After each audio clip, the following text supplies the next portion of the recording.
We're in.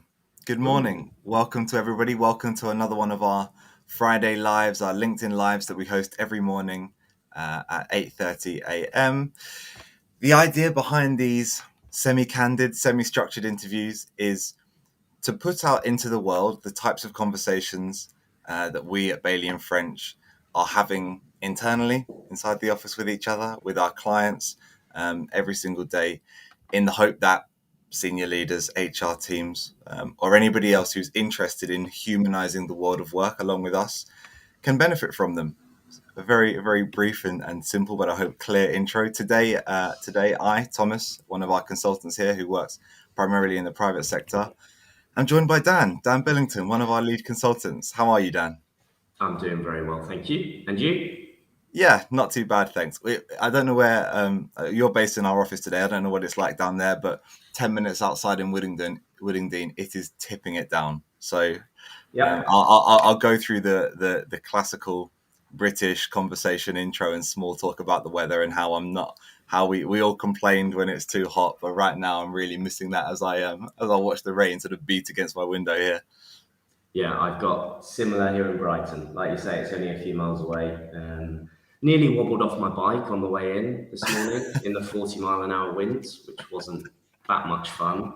And also nearly got sprayed by a load of puddle water by a bus. But I made it, and I am in the office. Like you say, I've got the lovely Bailey and French orange wall behind me, which is nice. And you're gracing us with your presence on one of these. Why don't we start with a little bit, just a very brief intro into who you are? I've introduced you as a lead consultant, but what's your background? Yeah, so thank you. So I am Dan Billington. I am a lead consultant here at Bailey and French. So I work as part of our consulting team alongside yourself and the other consultants here. I suppose the key difference between what you do and what I do is that most of my work, or almost all of my work at the moment, is with our public sector clients. So that's work across the civil service, but also across emergency services, local council, with other types of sort of agencies and departments as well. But it's primarily public sector focused. And it's across the range of things that Bailey and French have to offer. So it's some stuff that's well-being and resilience focused, but then it's stuff that is also performance focused at both an individual and a team level. And I'm also leading on a number of projects at the moment with regards to leadership development and leader development, and how we create or help people to become more human or authentic leaders. So that's a bit about me. Nice. Which is something that we might come on to later. We were thinking that this idea of performance and potential is something that we'd both been talking about clients with over the course of the past week, and so that might be something that might be a useful topic for us to come on to hear and to discuss. Your background formally in the world of assessments and psychometrics, obviously this is something that, this idea of performance and potential, and using current performance, current assessments now to be able to gauge and judge future performance is something that you're very well versed in. It's a broad question, so let me know if you need me to specify a little further so that I'm not throwing you under the bus. But at a really high level, what are your general thoughts when one of our clients or somebody that we're working with is coming to you and asking questions about performance and potential in the workplace? Yeah, no, it's a good question. It's not too broad. I could go on for 25 minutes, and we've only got 23 left, so I will try Don't not worry, to. I'll hold you to time. Okay. I suppose the first thing is that they are not the same thing. Performance and potential are two different things when we're thinking about where people sit within our organisations. But often, well, not often, less so these days, but I think historically sometimes people or organisations don't make that distinction between good performance and high potential. And normally when we're talking about high potentials, we're looking for people that might be, not always, but often earlier on in their career, and we're looking to build a pipeline. Organisations are looking to do that succession planning. And one of the key pitfalls that we see, I would say less now, but it's still something that happens fairly often, is people are promoted into more senior positions, or they're given greater responsibility based on their performance in a particular role. And that could be a role where they are particularly technically proficient and brilliant, which is wonderful.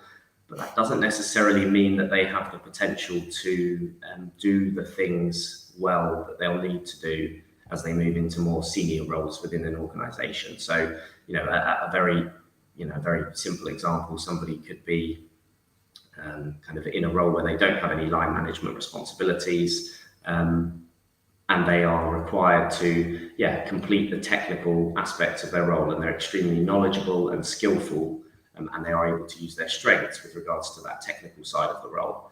They can then be made the team leader, and suddenly they aren't using any of that technical proficiency, but they are having to demonstrate empathy, compassion, behave as an authentic leader. And that is a very different, softer skill set that it takes time to develop. If you haven't got the strengths to do it, it can be very difficult for you, and it can be challenging for the team that you're then leading as well. So performance is obviously important, but performance and potential are two different things. And really what we want to be seeing is that people have good performance, but also the potential and those softer skills to be able to perform in whatever role it is that they're going to be moving into next. Yeah, absolutely. And I think this is a challenge that everybody can relate to. Typically, or stereotypically, we tend to see this in particular industries. So, engineering might be the type of industry, or the broad term that we would tend to attribute this sort of phenomenon to. I've seen it happen a lot in the media industry as well. But of course, by definition of what it is something that almost all organizations will run into at some point. Your high performance people get promoted on the basis of their technical skills, and what you're saying is that the moment they take on line management responsibilities, the moment they take on leadership responsibilities, the factors that now determine their success are no longer the factors that moved them into that new position in the first place. Yeah, exactly. And like you said, I do have a background in assessment and assessing for high potentials, and you do see that in particular industries. It is a particular problem, and there are things that people can do to mitigate and address it. And that is, it's going to be my next question. Yeah, you can look for evidence that people either have the strength, skills, and knowledge to deliver in that new role, and you can do it in a very rigorous, structured way through an assessment centre or a development centre type process, which is the sort of thing I used to be involved with. But you can also do it on a more day-to-day basis by having conversations with people, getting to know more about those people that are your high performers within the organisation, finding out if they're even interested in managing other people. Are they motivated and energized by that? Do they think that they have the strengths that will enable them to do that? Are they an empathetic person? Are they a caring person? Or are they somebody that actually they are better off fulfilling a particular technical requirement or a technical role and being absolutely brilliant at it? And so is it more important, therefore, to look for opportunities for them to, broaden their spectrum of, technical capabilities, rather than moving into those roles where you require more of those sort of softer skills, what we would call kind of human leadership skills. So there's different factors. Even before you get to that promotion stage, we could talk about the idea of job matching or job crafting, which is something that we talk about in a lot of our workshops with regards to meaning. So people can craft their jobs in a certain way to give themselves more meaning in that role, looking for opportunities to use their strengths more so that they do feel energized in the workplace. So that's a slightly different topic of conversation, but I suppose we could shift across to that unless you've got further comments or questions or anything else. Yeah, I think you. I mean, we know that we're aligned, but right there, you were specifically getting onto onto what I was thinking, in terms of, this phenomena and this issue as sometimes we might look upon it, to be perhaps blunt. You were talking about actually having the conversation with somebody to see if they want to be a line manager in the first place. And it might be that some people feel for the strengths that they lean on the most, for the skills that they've spent the years that they have developing, they feel as though actually I've got real technical proficiency here, and I'd like to carry on leaning that. I'm leaning on that and relying solely on that. I love doing that, and I would like for that to remain the focus of what it is that I'm doing. Mm-hmm. The important thing that I think was in what you were saying is it's about having the conversation with them and allowing them to choose. From a practical, pragmatic standpoint, I can see why organizations go down the assessment route, and we talk about that typical 9-box model, right, where to a certain extent we brand people as high potential, moderate potential, and low potential.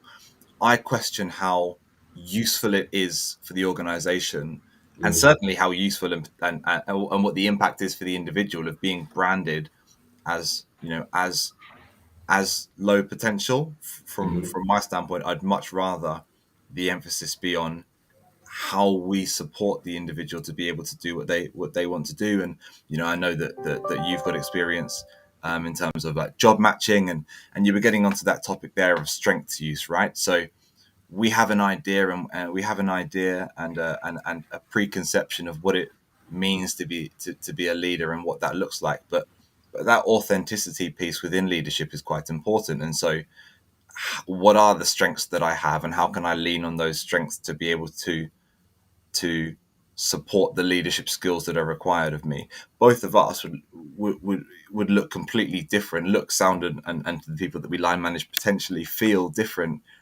as leaders, because we are different people and we have different strengths. It doesn't mean that we can't both perform the role of a leader and help to support the organization and help to support that younger talent that's coming through. Mm-hmm. So Yeah. I definitely think there's something in there around understanding strengths and being able to cater to strengths, right? I moved from a role where my success was determined by particular attributes, a particular set of knowledge and skills. Now I've taken on leadership responsibilities, and my success is dependent upon something that I have no experience in. Mm-hmm. But if I can anchor building that new skill set to the strengths that I've already got, whether that's, as you said, being empathetic, or whether it's being more analytical, or whatever it might be, Yeah. then at least I'm able to build that new skill set on something that I know comes quite naturally to me. I know is energizing, and I know is enjoyable for me. Yeah, absolutely. I mean, you made loads of brilliant points there. I think I agree with everything that you've just said. It's about allowing people to do the same job in different ways. Mm, It's about, ultimately, I think there is still a tendency for people to look at a job description and look at the roles and the responsibilities and think, oh, so that's what I need to do. And even if 50, 60, 70, 80% of it is stuff that they look at and say, oh, that isn't actually something that I particularly like doing. There is a tendency to still try and do the job, to fit the person to the job, rather than thinking about how do I, by building better self-awareness, by building better understanding of who I am as a human being, right. what my strengths are, what I'm energized by, how do I then tweak and tailor my role? And the reality of work is that we are very unlikely, unless we're, in my case, a professional footballer, we are very unlikely to have a job where it is our absolute dream, and getting up for work every single day, every task that we do is, it's perfectly aligned. And to be honest, even being a footballer, I'd probably get bored sat in certain meetings talking about tactics for hours on end. But I got sidetracked talking about football. You're riding off the high of the Derby victory. I In had North to, I had London to, I had to get the North London is red in there somehow. Yeah. Sorry to any Spurs fans that are listening or will be listening later. Unfortunately, we make no apology on that front. No, that's fine. So yeah, job crafting is important. People having, first of all, an awareness of what a good level of awareness of themselves in terms of their strengths, what energizes them, what is going to make them feel motivated to come to work every day and connected to the sense of meaning and purpose, then allows them to some degree craft their role in a certain way. And you can do this in different ways. You can look at the tasks that you need to do, and you can approach them in a particular way so that it allows you to at least tap into your strengths, for example.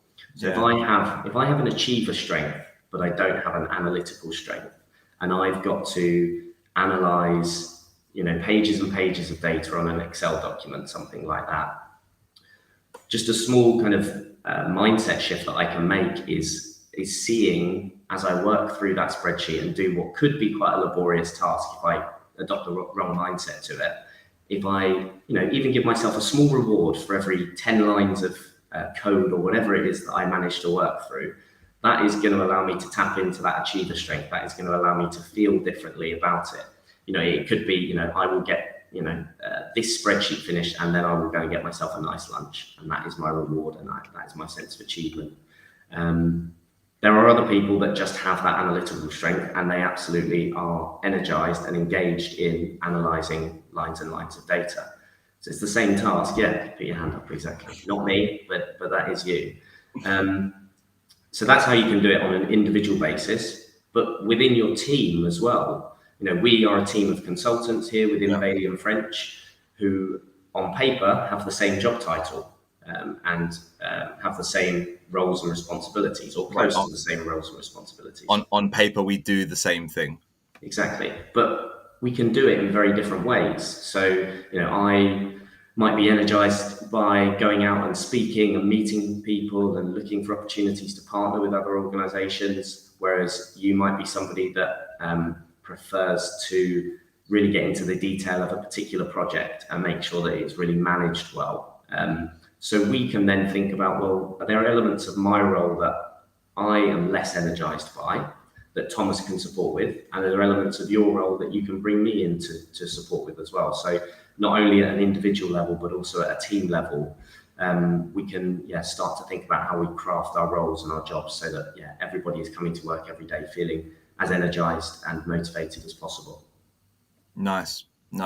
It sort of gets us onto this idea of team thriving, doesn't it? This idea of teams operating with sustained well-being and performance together, and they're sort of it's making me think of a couple of different dimensions there. There's that relationship between well-being and performance, which we tend to think about with team thriving, right? It's like if we can be focused on those two things, and if we can cultivate those two things in equal measure, then sort of we're taking into account the relationship between them, and thereby leading to more sustainable performance. But also within a team unit, if we can have everybody in a higher state of well-being or in a higher state of performance more often, then when inevitably that well-being or that performance drops for somebody else, then the team unit as a whole and the team performance is more sustainable because it's not taking so much of a hit in a self-managing team.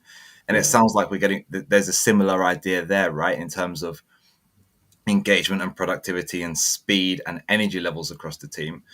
What you were saying is that if I know that this particular task is more suited to a particular set of strengths, and just to be clear for everybody, when we're talking about strengths, we're talking about not just the things that we're good at, but the things that energize us, the things we enjoy. One way of thinking about it is that strengths are the thing that strengthen us. If as a unit, as a team, we can play to our own strengths, but also sometimes pull people in to support us with a task because we know that that's something that is a better match with their strengths. What you're saying is that the team engagement and productivity over time will be more sustainable because we're not just preventing people within the team from feeling more drained. So it's almost like a 6-point swing to carry on the football analogy, because actually we're preventing ourselves from feeling drained and giving energy to somebody else. Yeah, absolutely. That's a lovely way of thinking about it. I've actually never even considered that before. I've always maybe selfishly just focused on, what can it do for me if we shift tasks around? But absolutely, it is a bit of a six-pointer to really like stretch that analogy to breaking point. Because I am potentially shifting something off my plate or onto my plate that I am either not energized or am energized by, and then freeing up your time or giving you something to work with that is going to be beneficial and helpful to you, like you say, from both a well-being and a performance perspective. And those two things are intrinsically linked. People that perform well feel better about themselves, and when we feel good, we tend to perform well. So you can't completely separate those things out. And we do spend a lot of time thinking about, not just at the individual level, but at the team level, what can we do to support people from a well-being and a performance perspective. And that's why it's not just about developing greater self-awareness of my own strengths, but it is about understanding your strengths and knowing when I see you at your best. Because then if I see that you perhaps aren't at your best, I at least know that maybe I need to ask the question, how are you feeling? Are you doing okay? Is there anything that I can support you with? And hopefully if we've fostered that good relationship within the team and people feel psychologically safe to open up, then you can share if there is something on your mind or something that you're struggling with. And then we can look at how we support each other going forward. Yeah, I'm so glad that you said that, because I was looking to sort of bring this conversation full circle. We've got 5 minutes left, and we started with quite a clear focus on potential, and sort of like high potential versus low potential. There's that really infamous story of Elon Musk being sort of removed as the CEO by the investors of one of his early organizations, because he didn't fit the mold of what they thought a CEO looked like, and they branded him as low potential. So we sort of started talking about motivation, and we went through line managers, and we got onto this idea of job crafting. Now, if we can finish off by getting a little bit more practical, if we've got somebody within an organization that, based on our and perhaps based on their performance levels, but as I say, performance and potential are different. That based on our preconceptions of what somebody with potential looks like, if we're working with somebody and it looks as though they are not on the path or not in the role that is going to be best for them or lead them to success in the long run, how can we use strengths? How can we use job crafting? What do we do for somebody that we've branded as low potential? Yeah, and I think it's a really nice question to finish on, because I think the vast majority of the stuff that we do here at Bailey and French is underpinned by positive psychology, and we are about understanding, helping individuals, teams, and organisations to flourish and thrive by giving people that greater understanding of themselves, by putting people in a position to be successful. So at a very practical level, I suppose one thing that you can do, individually, is first of all understand really what strengths are, because I know that you gave that definition earlier, but people are very used to talking about their skills and their knowledge. And actually, if you look at most interview processes, people will tell you about their skills and their knowledge over and over again. They'll tell you about what they've done. They'll tell you about what they've learned. They won't tell you about what energizes them, what they are naturally good at, What they love to do, what they love to do outside of work, what they loved to do when they were a kid, and what that means for them in the workplace. Because it is work, but there is no reason why we can't bring those strengths in. So getting people to just reflect on one or two key questions. What do you love to do that you're also energized by?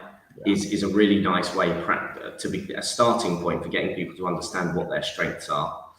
And then I suppose the other thing just to bring in at this stage is people can start to map those things out. So you can map out what your strengths, your skills, and your knowledge are. And this is when we start to talk about the idea of unique contribution.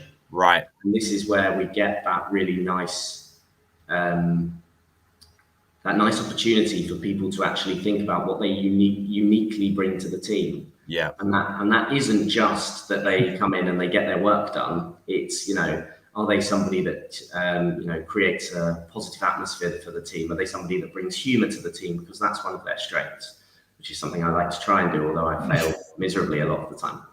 And so once people have an understanding of their strengths, they have an understanding of their unique contribution. They can then share that with each other. You can, we've worked with clients who have literally mapped these things out for themselves, at an individual level. What are your strengths? What are your skills? What's your knowledge? And it's amazing to see how often when we get teams together to start sharing that stuff with each other, it's amazing how often you get, someone in the room who says, "Oh, I didn't know you knew anything about that," or "I didn't know that was a strength of yours," or "That was something that you were energized by." So that is you can have that very practical conversation, which then leads you to practical steps and actions that you can take. How do we, now that I know that about you, I mean, at a very obvious level, when I have a problem related to that piece of knowledge you have, I can come to you and we can have a conversation about it. And that's simple. But slightly more nuanced than that is the idea of thinking about unique contribution, thinking about those three pillars of strength, skills, and knowledge. And by having that greater self-awareness and other awareness, we can then create teams that really do flourish and thrive at work, I think. You think? Sorry, I'm just typing this into the chat so that I can share that up there. But yeah, absolutely, and I mean, and we talk about unique contribution again from the standpoint of the individual, right? We talk about like what is the value for me of understanding the unique mix and blend of and strengths that I can bring to the team. But actually, that has clear relevance for everything that we've spoken about so far. So you've already touched on the importance or the value for the team of understanding the unique contribution of the people around them, right? So at a practical level, yes, I know that I can go to this person for this piece of knowledge and this skills, but also when we were talking about being able to pull somebody in to support you on a task because you know about their strengths and you know that that's something that they will be able to pick up quickly, to do effectively, and to leave feeling more energized by, as opposed to you having to wade through the mud to complete. But again, there's real value here for first-time line managers to be able to develop those leadership skills and to be able to develop, in my opinion, an authentic leadership style. If, as you say, they have that foundational self-awareness to be able to just translate that unique contribution that they know that they have into the new role. And I think quite a lot, perhaps it's the sports side, the performance psychology dynamic, although of course it's extremely relevant for business. But I'm always thinking about interpersonal dynamics and team dynamics, right? So, what is the impact for this individual? What is the impact for their one-to-one relationships with people, and what is the impact of the team? The way that we might think and the way that we might communicate the level of potential that we see somebody having, if we get that wrong, that's not useful for anybody. It's less of a conversation about whether you have potential or not. And I personally, if we're talking about humanizing the world of work, would like to see more of a shift away from do you have potential or do you not, to where is your potential? We know that you have it. It's just about finding where it is and where it needs to be directed. And as you said, I see that understanding of unique contribution being a core foundation of that is beneficial for the individual themselves, but also for the people that they work closest with, their line manager, to feel as though they're supporting them properly, and for the wider organization. So thank you for filtering in unique contribution into the conversation, because I felt like that was really useful. Not that you need my validation. No, I appreciate it though. And I think are we done? Is that We, time? we are. I was watching the We clock. could carry on, but that I looks did. like half an hour to me. We did signpost at the beginning that we could talk about this for days and days, and I did say that I'd keep us to time. So thank you for everybody who's listened in live. I can see we've had a few messages come through into the chat feed about that first time line manager technical to leadership skills transition being something that's common in engineering. Thinking outside the box as important for self-knowledge and reflection, and asking clients about their interests, not just their skills and knowledge. So thank you to everybody who contributed there, and thank you for joining us again. We shall see you next Friday at 8:30 a.m. on another one of our LinkedIn lives, and you will be able to catch this recording in a podcast format, I believe, but also on LinkedIn as a post and on YouTube as well. So thank you very much, and we shall see you then. Thank you.